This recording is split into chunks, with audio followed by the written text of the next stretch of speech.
Hi guys, it's Granny here. Hey, I just wanted to jump on tonight. I didn't have a video set to go tomorrow, so this is kind of the one for tomorrow. So Brian Walsh was in court today. I don't know if you remember Brian from Cohasset, Massachusetts. He is the one that is accused of murdering and dismembering his wife, Anna Walsh. They have 3 little children who are in custody of social services right now because their mother's gone and their father is in jail. I wanted to show you a little bit of the court, kind of allow you guys to hear exactly what he did. So it's a little bit of it's kind of tough to hear, but we'll talk about it in between. So let's pull it up. All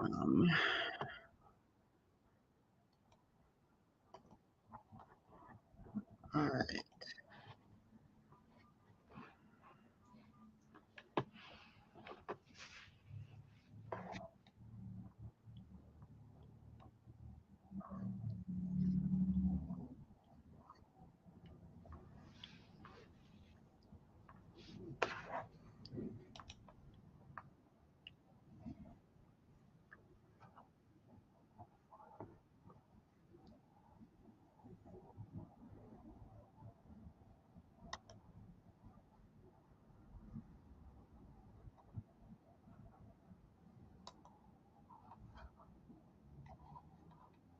Sorry, guys.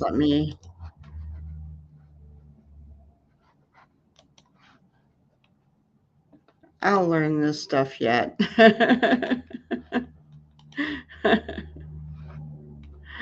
All right.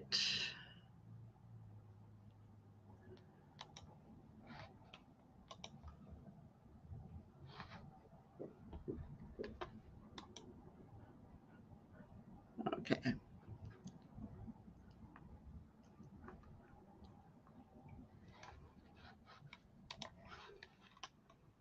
The family. On the 31st, so he is just explaining. Class. She also got her nails done at a local salon and had made arrangements for a family friend, her former employer, to come over their home on Chief Justice Cushing Highway for a dinner to celebrate New Year's Eve. That family friend said he got there approximately 8 p.m. and that the children were asleep and that Mr. Walsh cooked dinner for the 3 of them. At around 10 p.m., one of their children came downstairs, socialized with the adults, and went back upstairs approximately 20 minutes later. The family friend left at approximately 1:30 a.m. on January 1st, and that is the last time someone has seen Anna Walsh alive outside of the defendant and his family. What happens is later on in the early morning hours, at approximately 4:50 a.m., the oldest child's iPad begins to visit websites that concern how long does it take for a dead body to smell, how long does it take for someone to be missing to be declared dead. It also visited websites and made numerous searches on this matter at 9:30 a.m. to 2 p.m. Included was also how long someone must go missing in order to collect.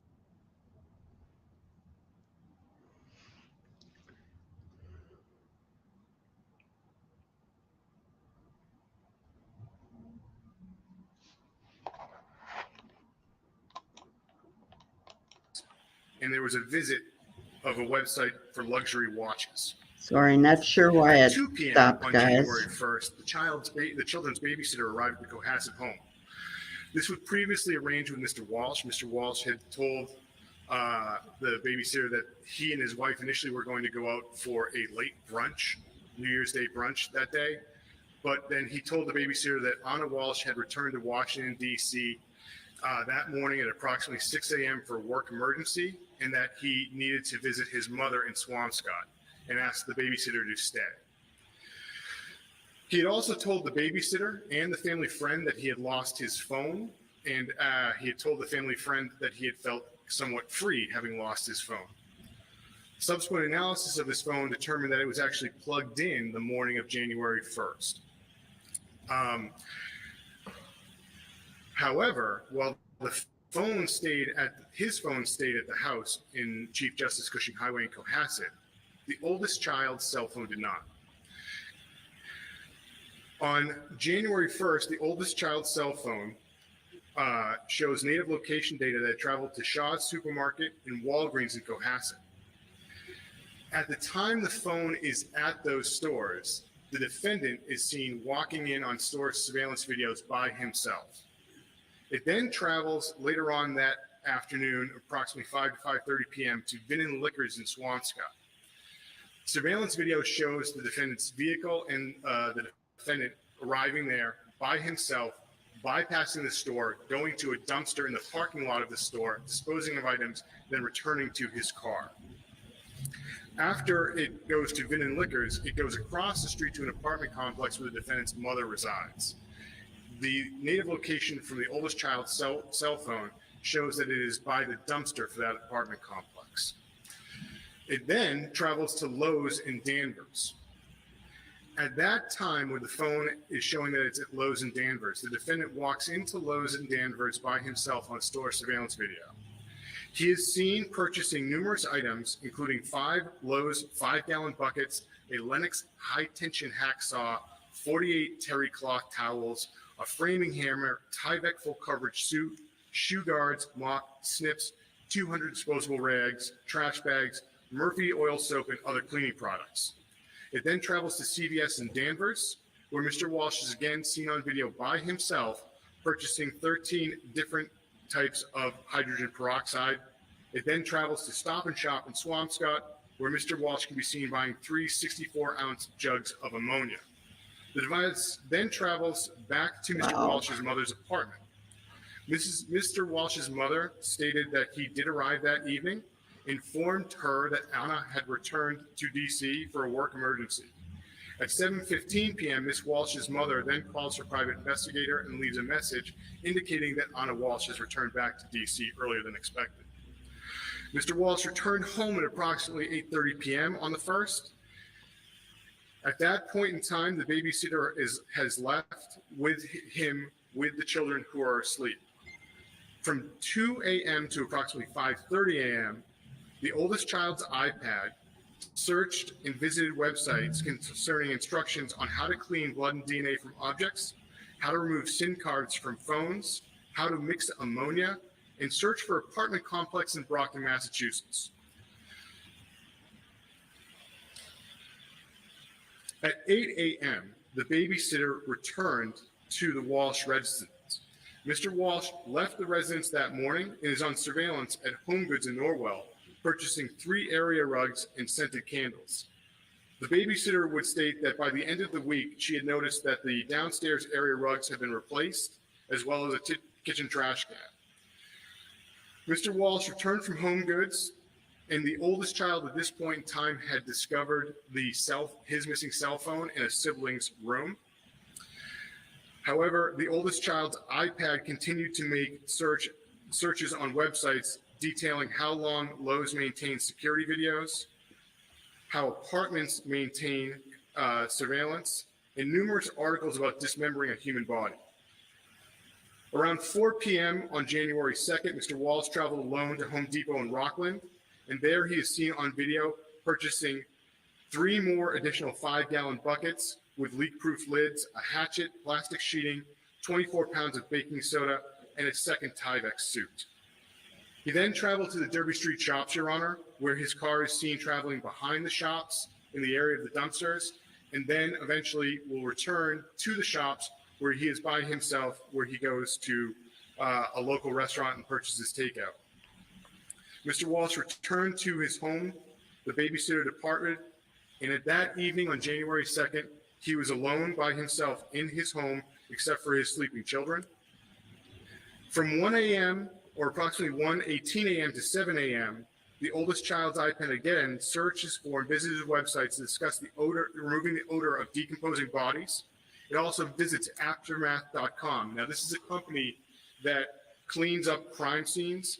It also visited and looked at websites for detecting how blood can be detected using fluorescein, and how to remove blood stains from concrete. Notably, the basement floor in the home in Cohasset is a concrete floor. This was not accessed by Mr. Walsh's mother or the babysitter that first week in January, and had a security lock at the top of it that would prevent the children from gaining access to the basement. On January 3rd, Mr. Walsh brought his children to daycare and then into school and returned to the Cohasset home. At 8:30 a.m., Mr. Walsh makes his first attempt to contact his wife's cell phone by placing a call that goes unanswered. He would do this 3 more times at approximately 2:30 p.m. that day. At 10:30 a.m. on the 3rd, Mr. Walsh texted one of Anna's friends in Washington, D.C., and asked if she had seen Anna. On the 3rd, Mr. Walsh had made no attempts to contact the police, hospital, airlines, taxi, her work to locate Miss Walsh.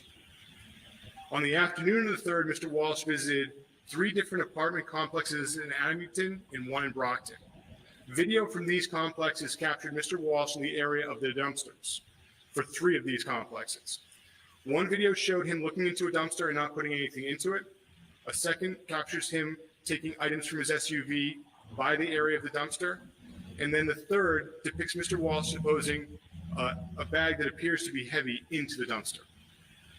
On January 4th at 10:04 a.m., the person that Mr. Walsh had texted the day before responds to him and asks if he has heard from Anna. 10 minutes later, Mr. Walsh then calls the building that Anna Walsh worked at in D.C. and reports her missing. 5 minutes after that, he texts back to the friend and says, work is looking for her. At 10:30 is when work calls Mr. Walsh and begins the process of trying to find Miss Anna Walsh. After talking with Mr. Brian Walsh, Tishman Speyer employees contact their local and national offices. They send out emails. They even go to her home to try and find Miss Walsh. They contacted local hospitals. During their calls, they encouraged Mr. Walsh to report her missing to the Cohasset police. At approximately 11:40 a.m. on January 4th, Tishman Speyer Security notifies Cohasset police. This is the first time law enforcement is notified that Anna Walsh is missing.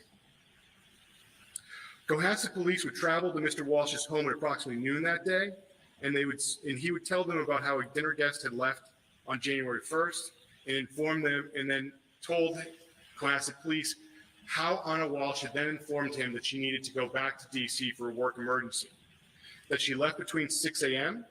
and he would tell police that day when she left, she was wearing a short black coat, blue-gray hunter boots, and also had a black Prada purse.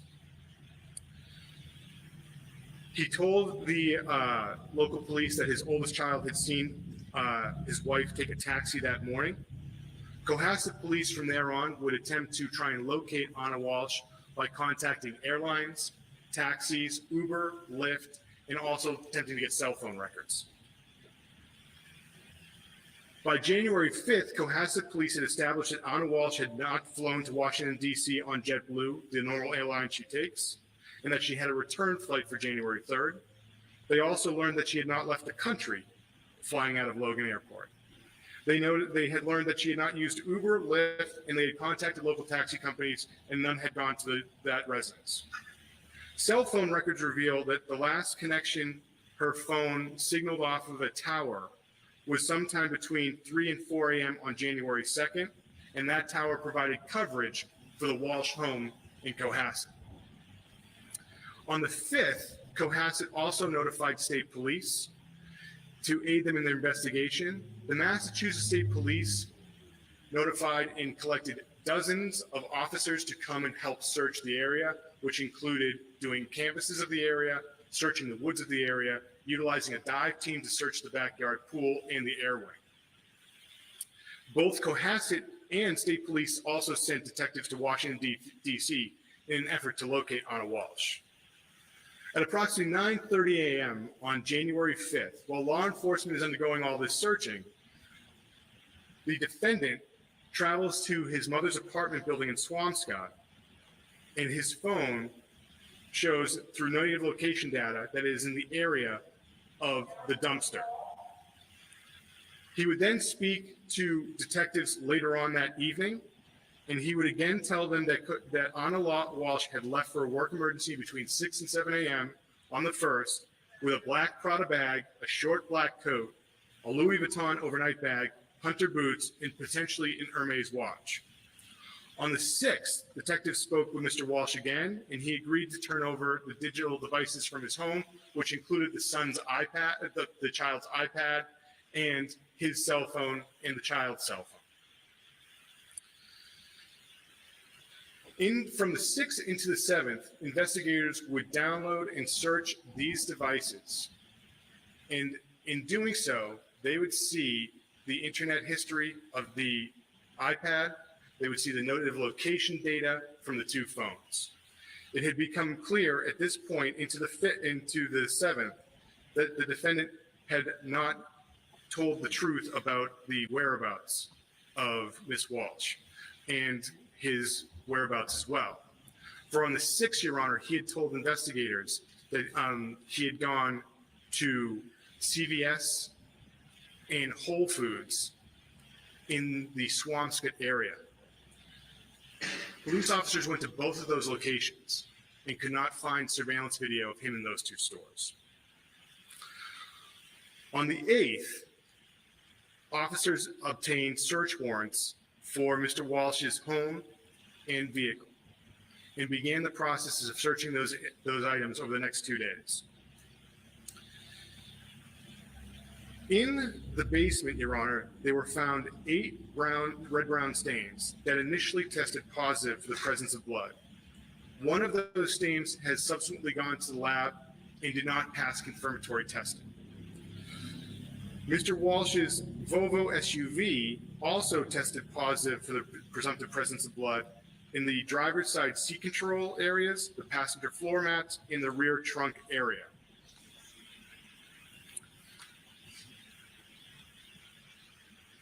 On the 8th, by January 8th, Your Honor, all of the dumpsters that police could identify that Mr. Walsh had gone to, with the exception of going to the Swampscott dumpster on the 5th, had been emptied and taken to CMAS. CMAS is a large-scale waste-to-energy recycling facility where the contents of the dumpsters are shredded and incinerated. This process goes on 24 hours a day, and by that time, by the 8th, all of those contents had been incinerated, leaving behind only a fine ash. Wow. However, law enforcement was able to go to the Swampscott dumpster. In the Swampscott dumpster, they found items, including a set of Volkswagen keys, Anna Walsh's COVID vaccination card, an Hermes watch identical to what Anna Walsh was known to wear, blue-gray hunter boots, a black Prada purse, and a short black coat. Also located in the dumpster, Your Honor, were rugs consistent with those that had been found that were in the living room and the kitchen of the Cohasset home. These rugs contained red-brown staining as well, and a piece of a Gucci necklace consistent with one that Anna Walsh wore was found within one of the two rugs.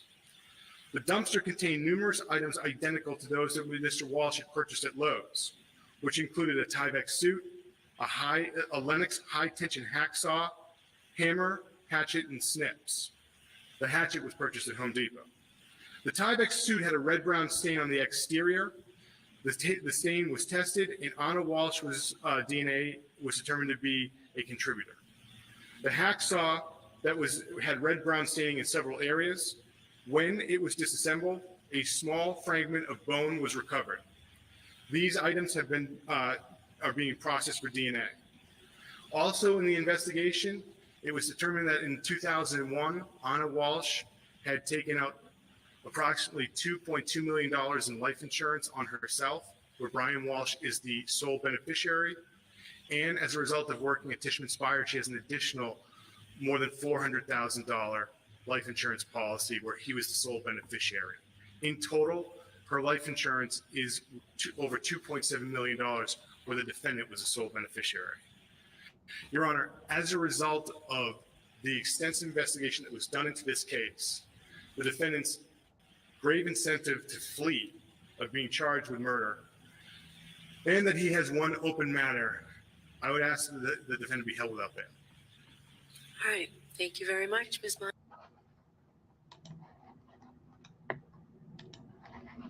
Okay. Wow. Lots of evidence there, wouldn't you say? I mean, it's crazy. When I was listening to all that, you know, most of it is circumstantial, although, you know, and there's still tests that are coming back. But, you know, if part of it already came back as Anna Walsh's DNA, how much more the hacksaw and the bone fragments, you know, her black Prada purse, the short black coat, all the things that he had said she had left in. And, you know, not only that, they have where he was at that dumpster.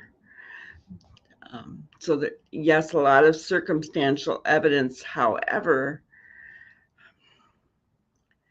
you know, beyond a reasonable doubt,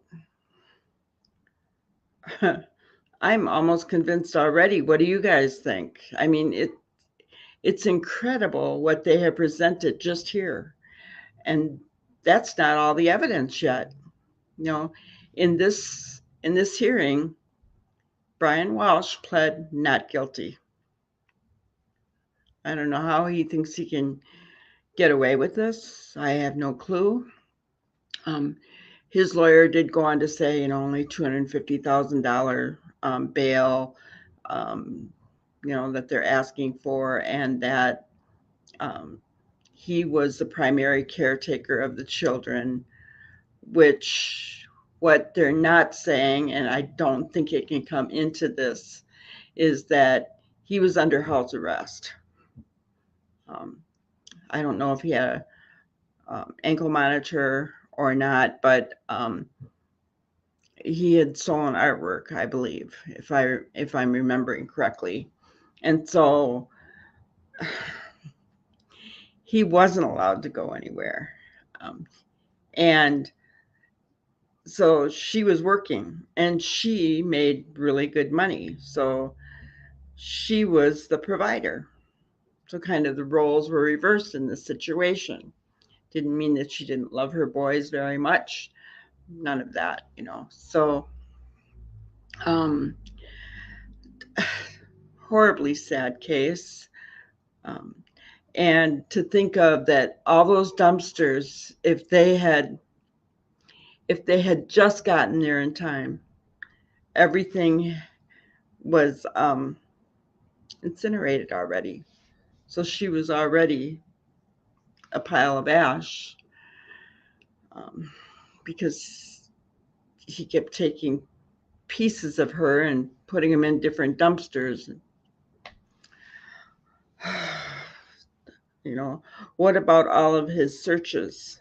And I don't know how he thought he could get away with that on his child's iPad, right? I mean, is he going to say his child did that? Come on. Crazy. Just crazy. They're talking, I don't know, they were throwing dates out everywhere, but I was a little confused as to when it was going to be. I'll go back on and listen again, but I wanted to hop on tonight just to kind of go over all the evidence that there is against this guy right from the get-go, and see what you guys thought. You know, what do you think? You know, he's presumed innocent until proven guilty in a court of law. Absolutely. But everything that was just stated in this video, oh my goodness. Lots and lots of evidence. Lots of it.